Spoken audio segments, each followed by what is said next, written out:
Hey everyone, welcome to Founders 365 with me, Stephen Haggerty. Today I'm joined by the co-founder and CEO of Electron, Jojo Hubbard. How are you today, Jojo? Hi, Stephen. Thanks very much for having me today. Thank you Things are so much good. for coming on. And I'm really excited about this because what you guys run and what you guys do is just a very interesting space, which I don't think a lot of people may understand, but we're going to get through it. And it's going to be an exploratory podcast, this one, which is fantastic. So I guess the first question is just tell people what Electron do.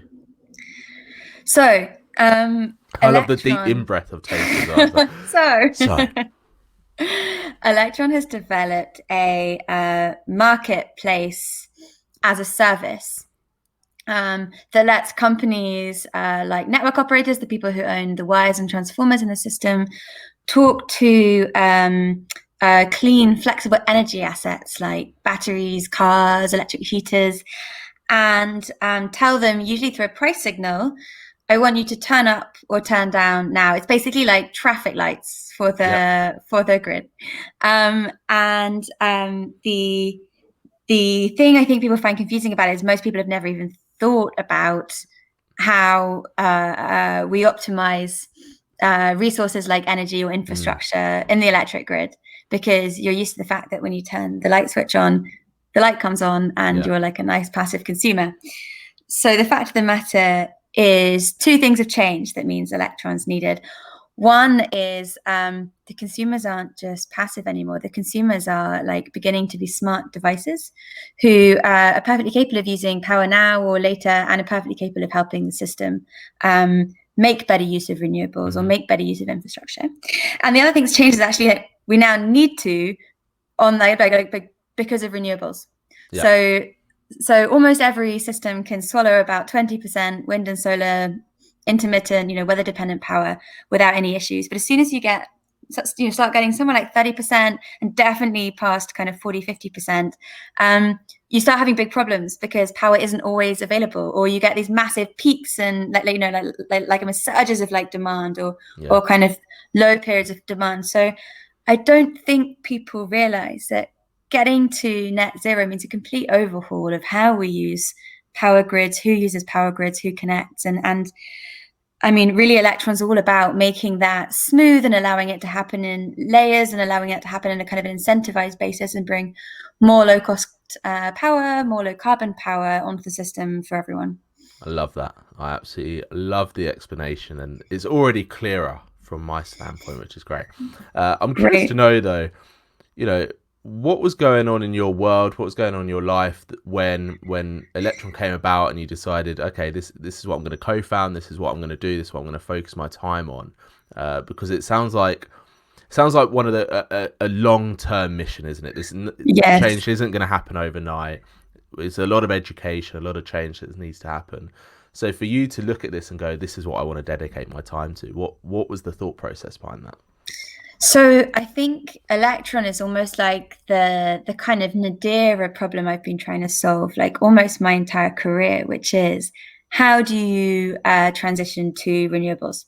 Hmm. And I I was never an engineer. I never set out to work in power. I was actually going to be a novelist. Slight And difference. yeah, it's like difference, right? I was very drawn to change. I was very drawn to like the motivations and the narrative behind change.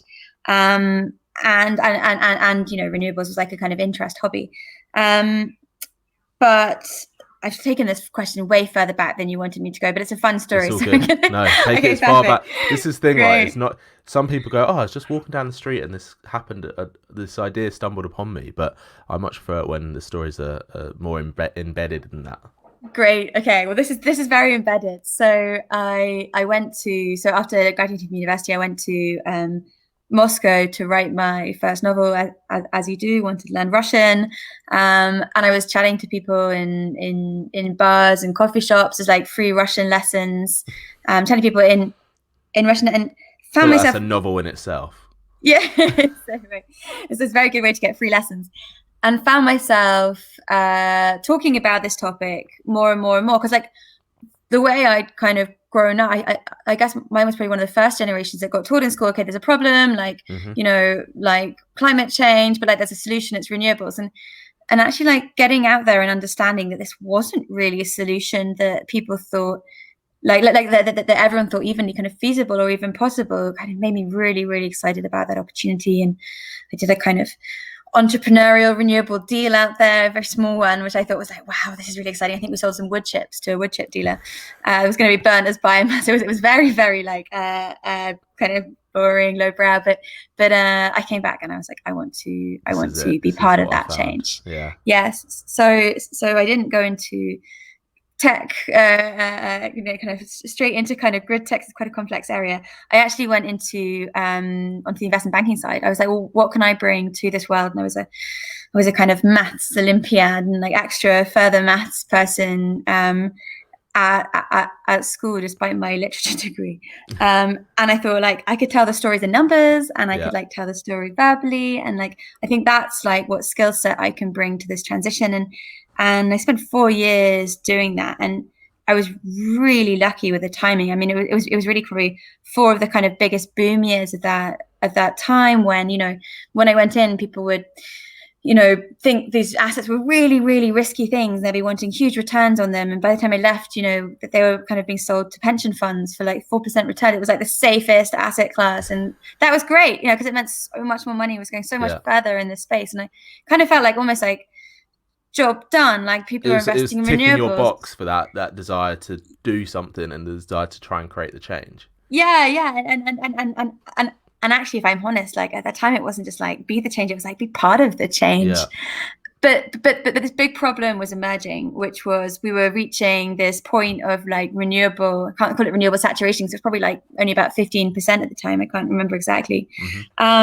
Where there were beginning to be all these network problems. Like we were beginning to have to turn off renewables because there wasn't enough space on the grid to take it. Wow. I mean, it's like the traffic jams. We were beginning to renewables were beginning to burn through like transformers or the wires that transport power because of these kind of surges. And I'm guessing these problems were just unpredictable. Well, I mean, I guess looking back, they were very predictable because I mean, it's all physics. It's like But I think the systemic or the kind of system-wide nature of it wasn't predictable because we built a system for like nice, smooth, energy usage. We'd like build enough network for peak demand in the evening, but we didn't expect these massive surges, like kind of power coming in, power coming out, and we definitely didn't expect this idea of intermittent generation. We thought it was a world where National Grid could jump on the phone to like one of 100 gas plants and say, please ramp up your power. Consumers want more. Please turn it down. Consumers want less. And that was a system that worked very well in analog.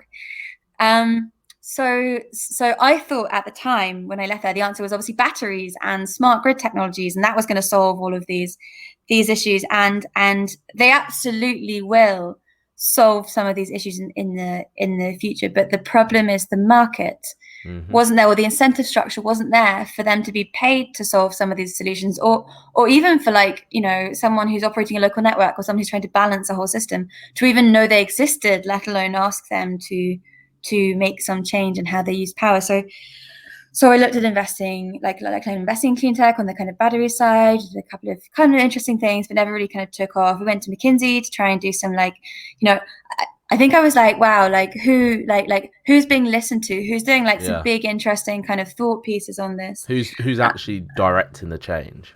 Yeah, exactly. Exactly. Like who tells that change to who and where?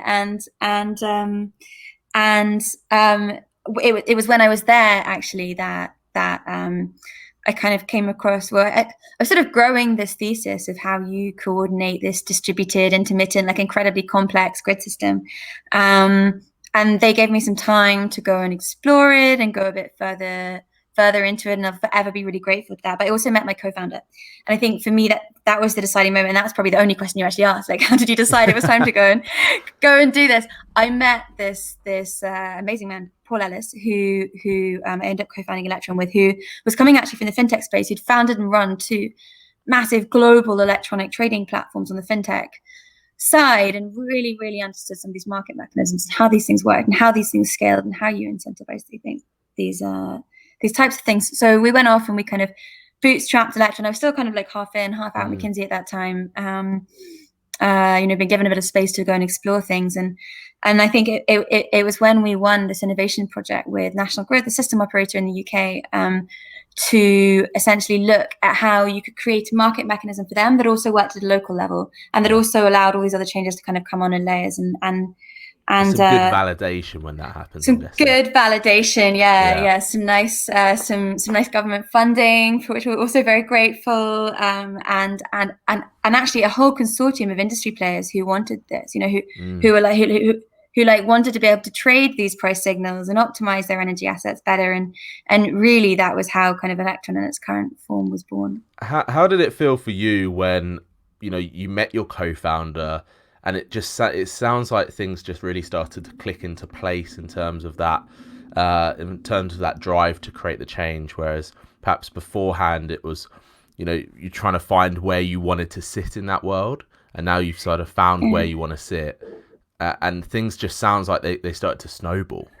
Yeah, I think it's exactly that. And I think you talk to a lot of founders. I think when you talk to founders, you often get this like sense of like, oh, like that's obviously the answer. Like if this is the answer and no one knows this is the answer, like how can I do anything but tell everyone this is the answer and help this answer get adopted? And I think when something like that happens, there's almost nothing else you can do if you have that kind of like founder mentality and full on takeover. Yeah, exactly. Like, how can you rest until this thing exists and is solving this problem? And this was a problem I'd been like, looking at kind of my whole working life, basically. So that was, and it just started unavoidable. A cafe in Moscow. So this will mean you've got a novel in itself. But if we talk about the growth of Electron and what you guys have done, won awards, really making people start to listen, making people start to become more aware. What's the most frustrating thing for you guys in terms of trying to achieve that goal of what you're trying to achieve? Big question. I mean, I think the frustration for every founder is like feeling like you can't move things fast enough. And I think that we've been kind of developing some of this IP for 4 years now, and I think there were probably two factors in that. One is it was a really hard problem to solve. This idea of national, local, coordinated markets that are kind of physical markets with financial layers on top and what have you. I mean, trying to develop a product that was a really good USP quote I read the other day. It basically said like useful in single player mode, but really powerful in multiplayer mode, and try and get both of those things together. I think it took us a while, if I'm honest, to like really, really understand that proposition and try it and get it adopted. So we also developed this over 8 different kind of network or utility type projects with like over 20 partners. We were individually winning those projects and kind of pushing those ideas of how to do things, and our partners were kind of saying we want to do these things differently, and it takes a while to do that. 8 network projects, like that's a huge amount, in a space like this. But the change that we've seen really in the last kind of 6 months, and I think COVID's been like another catalyst to it, and I can explain why in a second, but is this movement to like away from us saying, hey, you're trying to optimize resources in a complex system, markets are the answer, which just obviously it felt like all but like self-evident to us, but was like a real hurdle to like get across to companies who've been used to like much more centralized control, like kind of command and control type structures, to a world now where regulators in Europe, regulators in the US, and regulators in the UK really in the last 6 months have kind of said markets are the answers. Network operators, your job is to enable these kind of more local network optimization type markets, because it saves money for consumers, because it saves carbon, and start moving that incentive. So I think like we have been in a regulatory regime where everything we've done to date has been like because like an exceptional network utility wanted to kind of serve their customers better, and now we're moving into a very different mode where this is something that like, there's going to be lots of different answers, but this is a answer set or a answer family that all of these new companies are being compelled to do, and it's really exciting and really satisfying to see that kind of change. It's one of those like look, mum, I'm not mad kind of moments. Not just I was me right. smoking this. Do you Yeah. have to have a how receptive is the industry? Because from an outside, if from an outsider's point of view, it looks like it's a real sort of, like you mentioned the word earlier, but that analog versus sort of new technology battle of where everything's going. Is that the case, or are people just sort of welcoming you guys with open arms and saying, no, this is this is the future, this is what we need to be implemented now? I think it's. It's not, the answer is not uniform at all. I mean, there are certain kind of trends you see that I've kind of seen by country or by like kind of time period of starting, and I think in all fairness, like our propositions also emerged. I think when we started, we had this idea of like Electron as neutral market operator, and we've moved more, or we're definitely moving more in the direction of you can use our technology or our platform for you to become the market operator. Got you. And just think, giving them the framework to do what they want to do. Exactly. And I think that that's a much more easy proposition, especially as a kind of as a move across. I mean, this is not an industry that's famous for moving really fast. Probably nor should it be. It's a heavily regulated industry, so regulatory incentives of how you make money and what you have to do have been important, and typically regulations are a lagging indicator. I actually feel like they've moved reasonably fast here. I mean, this could easily have taken 2 more years to see some of these things, and it's happening now, and that's one of the reasons why that is. But I think then we have also had like big kind of champions, like people who've like backed early projects, worked with us, have kind of kept working with us over and over and over again, just like trying to get this answer right. And I think sometimes I think particularly actually in the UK, and we're very lucky for being kind of UK founded company here, there is quite a kind of market optimized type mentality that I think is more foreign to some of the more like vertically integrated utility industries. That's quite interesting in itself, really. Yeah, and I think the other thing is, sorry, I just want to like shout out to the energy space, because they don't get enough kind of kudos. Like people who go into energy aren't going into energy because like they're going to get paid the most money, or they're going to get the most famous or celebrated, or people at dinner parties are going to be like falling over themselves to talk to you about your job. Like this is an industry of like people who really care, like people who like really, really want a right answer, and I kind of really take their kind of role in feeding and fueling society quite importantly. So it is a really collaborative industry. Like even if someone doesn't think that enough or everything, or think exactly the same way as them, like it's an industry that gets together quite a lot to solve these issues. It's so clear as well that you're ridiculously passionate about this, and you're really entwined with the purpose and what you're doing. On a personal level though, what is it that still makes you come to work every day? What is it that still makes you turn up and fight the fight and make sure that you're pushing the business in that right direction? Because one thing that's I think is quite interesting as well in terms of Electron is that, like you just said, it is a long-term play, whereas so many businesses nowadays are on that much shorter wavelength, which is interesting in itself. But for you, what is it that keeps you excited about it? What is it that inspires you most about doing what you're doing? I think there's 3 things really, and I've kind of like written down these things in some kind of long dark nights when it's been like hard. I mean, there's probably 2 joint first ones. One is the fact that this is like in my mind like the biggest problem of our time. There's lots and lots and lots of kind of people looking at net zero, but you can't decarbonize transport, or you can't heat by electrifying it until you've decarbonized energy generation. Like this really is the first bit of net zero we have to grapple with, and it's a fascinating, like multifaceted, complex problem where you're like at the intersection of technology, economics, and physics, really.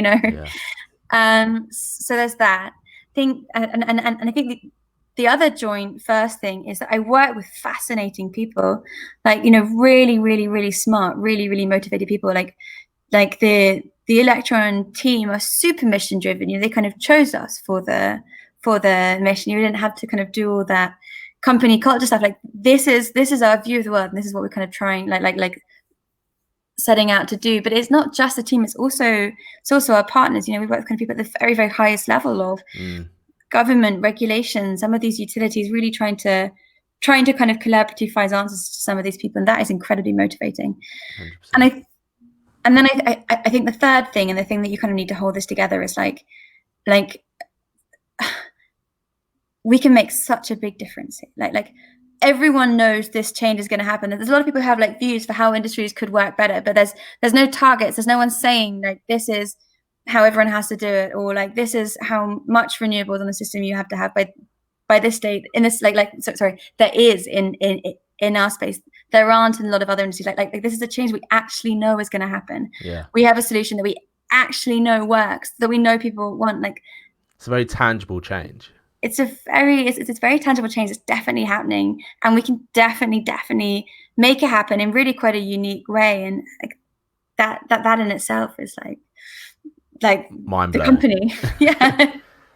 I mean, this is my next question is a very odd one, I guess, and one that you may not be able to answer. But how do you imagine you're going to feel when you look back, and rather than right now we're saying, you know, the change is going to happen, it's inevitable, yeah, and things like that. But how do you think you're going to feel when we cross over that point and it has changed, it is different, it is sort of implementation has happened, and new infrastructure is in place, and it is now, rather than, you know, the narrative of this is what we've got to do to make these changes in the future. If we fast forward to the future, how do you think you're going to feel looking back and knowing that you guys, you know, were integral into a big part of that change?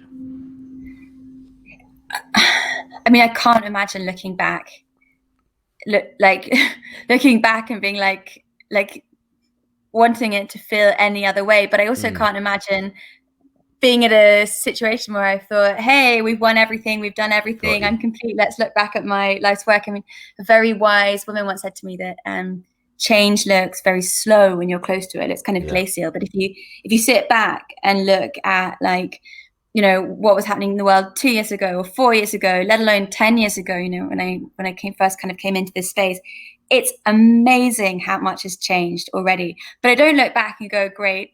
I'm like, here's like the next biggest thing we've got to solve. Here's the next biggest thing. Yeah.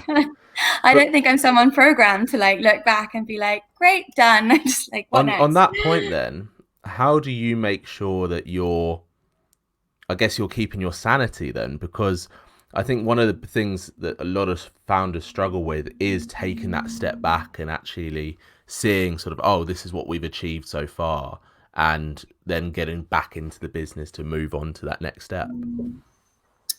Yeah, so I mean, you have to mark kind of achievement, and you know, we do it all sorts of ways, kind of like quarterly company forums, like, you know, annual, you know, write-ups, even just like, you know, like reports, things like that. So it's not that we don't mark change. I think it's more that I don't see this as like a kind of binary from to, like this transition in kind of some ways or others is something that's happening the whole way through our lives. So I think in terms of how I keep my sanity, I like change. Like, you know, I'm really drawn to change. I never want to be in You'd be in the wrong business if you were like, hey, everything's good. We're fine. Exactly. I don't want to be in a static place. So I think it's easy to keep the sanity. But I think for me, the biggest kind of thing I've learned over the last 4 years in terms of keeping my sanity is actually being a bit level about like short-term changes, you know, and like, oh, we won that contract, great, or like, oh, we didn't win that contract, like that sucks. But I mean, at the beginning of our kind of founding journey, I used to celebrate things a lot more, like, you know, really, really feel the kind of highs and the lows. And now I think almost by seeing a lot of these things that are happening individually as kind of short term, but kind of having that kind of long term stability, I think that's actually part of how we keep our sanity. Like all of these things are just noise. Like, this is happening. This is where we're going. This is where the world's going. And like, that's the direction. Okay. So it's choppy at the moment, you know? Exactly. One thing I wanted to ask you about was obviously the team. how did you go about building a team that are really on board with the mission, with with everything that you're trying to achieve, and again on that longer term basis? Yeah, and I think it's kind of different depending on where you sit in the team. I think the thing that attracts people on the like development side, for example, is the fact that like these are very complex problems. They're very, very novel. These are incredibly smart people, right? Who are, coming out of, like physics PhDs or like big, fintech, like kind of Fortune 500 type companies who, have huge capability and want to use it. And I think it's more like the kind of technical or like the challenge of that problem. Whereas on the kind of commercial and kind of like project side, most people we found have been people who we've like shared platforms with on this change, or people who've like reached out because of the mission or kind of almost come to us. We have a huge amount of kind of unsolicited approaches because we're doing something quite unique in this space. Yeah, And it's hardly something surprising. I think, thank you. I think that people in this space recognize this as a solution that has to happen, and looking around and saying who's doing it. And Yeah. there aren't a lot of people. And I think we've taken this really quite unique approach, this idea of like a configurable, reusable marketplace as a service. And Well, I'm guessing there's also people that were like you at that time, where you were looking at the marketplace going, who's doing something of note, who's doing something that, who's ahead of the game. And, you're now filling that answer, which is quite a nice ecology, synology, or whatever we want to call it, of where you are now. And I guess one of my final questions is what's next for you? What's next on this? And it's a hard question to answer, I know, because it's so many changes have to happen still. But where do you see the next sort of 12, 18 months happening in terms of your world? So the next for us is a big ramp up. So we have, as I said, like we spend a lot of time developing IP that works in different jurisdictions. So we've got 2 live deployments of our marketplace platform now. One in the UK, supporting a market where electric heaters are absorbing wind power that would otherwise be turned off. That's like a real-time market. And we've got another one in Canada, which is like supporting a utility who's running a demand response program and talking to their customers and getting them not to use too much power between, let's say, 5 and 6 p.m. So they're super different marketplaces, but they're both finally now able to run off the same platform back end. And that's really the thesis behind our business model, that we can do this in a repeatable way over and over again, despite completely different kind of market requirements, kind of customer requirements. So now the next phase for us is a ramp up, like that regulations. So we've proved that we've got tech, we've proved it works, we prove it works in multiple locations. Now it's and growth. and now it's growth. Now the people who've been, like kind of sitting on the sidelines have to go and start finding some of these solutions. And so it's just kind of getting in everyone's backyard, like really changing the game or the decision process in what it takes to set up a market and start communicating with your kind of consumer energy assets that you don't control. And I mean, I'm assuming one of the great things about what you guys do is that the more, like with anything, I guess, but the more people that use it and the more people that you bring on board, you're going to have this really nice organic growth side as well, because people would be like, oh, how have they done that? What are they using to achieve that? And then the answer is you, which is, again, a very nice place to be. And I mean, I have thoroughly enjoyed having you on this podcast today. And I think what you guys are doing is a credit to you. And I think, you've managed to build something here that is changing things already. I mean, we talk about future change, but you've obviously changed a lot of things already, which is a fantastic place to be in. Oh, thank you, Stephen. We have a long way to go, but it's really fun to speak to you and spread the word. It's just the start. Exactly. Jojo, thank you so much. I guess one of my final questions, which I forgot to ask, is how do people find out more about you? How do people find out more about Electron? Oh, so you can follow us on Twitter at ElectronDLT, or you can visit our website, which is electron.net. Sign up for newsletters and alerts and see some of the projects we've been on, and trying to do trying to get a bit more of the word out now and That's do it. amazing things like this. And yeah, I speak to whole new audiences. So thank you so much for that opportunity. No, thank you so much for your time. And like I said, I wish you all the best with Electron and the future growth that you guys have. Great. Thank you. Thanks everyone else for listening and watching. This has been Founders 365.